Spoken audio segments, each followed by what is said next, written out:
যান এখান থেকে যান। ও বলতেছে আপনাকে চিনে না। রবট, এই চল পাশে চল, পাশে চল। আজকে থেকে তোর সবকিছু বন্ধ। কি ব্যাপার, তোমার আসতে এত দেরি হলো কেন? আরে বলো না, মেয়ে মানুষ তো বুঝো, একটু সাজুগুজু আরে একটু ready। লিদা, তুই এখানে বসে আছিস? তোকে আমি কখন থেকে খুঁজছি, কলেজ থেকে ফোন দিয়েছে, তোর কোনো খোঁজ খবর নাই। আর এই ছেলেটা কে? এই ছেলে, তুমি কে? এই কি ব্যাপার, এই লোকটা কে এখানে আসছে? কি ব্যাপার, চিনো ওকে? আমি কে মানে? আরে আমি আকাশ থেকে বললাম, কোনো চিনি না জানি না, আন্দাজে আয়সা ফাইজলামি পাইছি লোকটা। আমি চিনি না, আপনার চিনি না। কি আপনি? কিরে মা, তুই এইসব কি বলছিস?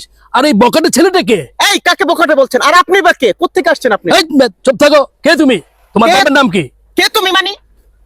কি ব্যাপার, এইসব লোক কোত্থেকে আসে? আমরা কথা বলতেছি, মাঝখানে এসে আবার আমাদের ডিস্টার্ব করতেছে। চুপ থাকো মিয়া। আর তুই এসব এই বকাটে ছেলের সাথে বসে তুই তোর দেখছো বাবাকে তুমি? অস্বীকার করছিস? আননোন কোন হ্যাঁ? লোক এসে ফাইজলামি শুরু করছে, বাবা দাবি করতেছে। এই বোকাটে লোক মানে? এই, বসো এখানে। বসবো মানে? ফার্দার কোনো কথা বলবে না, একবারে চুপ থাকো। এই যান এখান থেকে যান। ও বলতেছে আপনাকে চিনে না। রবট, এই চল পাশে চল, পাশে চল। আজকে থেকে তোর সবকিছু বন্ধ।